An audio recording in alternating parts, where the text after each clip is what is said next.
దగ్గర ₹1 లేదు అయ్యా. నేను బీదదాన్ని, ఎట్లన్నా యూజ్ చేయండి అంటే చేస్తాను.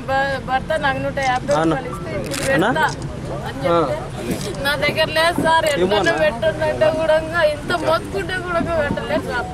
బాగా చచ్చిపోయిండు సార్. ఇప్పుడు చచ్చిపోయినాక ఎవరైనా వచ్చిందా మీ దగ్గరికి? ప్రభుత్వం నుంచి ఎవరైనా ఎవరు రాలేదు సార్.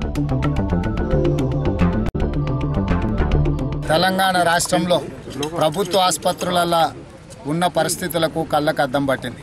నేను రాను బిడ్డో సర్కారు దవాఖానకు అనే పరిస్థితులు ఏవైతే తెలంగాణ పరిస్థితులను బట్టి ఆనాడు కవులు కళాకారులు పాడినరో, ఈరోజు చెస్ట్ హాస్పిటల్లో కళ్ళ ముందల నిలువెత్తు ప్రాణం పోతుంటే కూడా నలుగురు చిన్న చిన్న పిల్లలు ఉన్న కుటుంబం నుంచి వస్తే కనికరం లేకుండా ₹150 లంచం ఇవ్వలేదని ఆక్సిజన్ పెట్టకుండా ఈరోజు ఒక నిండు ప్రాణాన్ని బలి తీసుకున్నారు.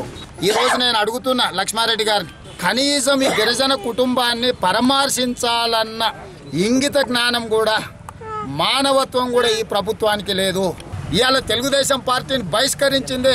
ఇలాంటి తీవ్రమైన సమస్యలు వచ్చినప్పుడు వాటి పట్ల తెలుగుదేశం పార్టీ స్పందించే తీరును చూసే ఈరోజు సభలో నుంచి బహిష్కరించడం జరిగింది. ముఖ్యమంత్రి గారు పరామర్శించలేదంటే ఈ రాష్ట్రంలో ఉండే గిరిజనులను అవమానించినట్టే. నీ చేతగాని తనం వల్ల, నువ్వు అవినీతిని నిర్మించలేకపోవడం వల్ల ఒక నిండు ప్రాణం బలైంది.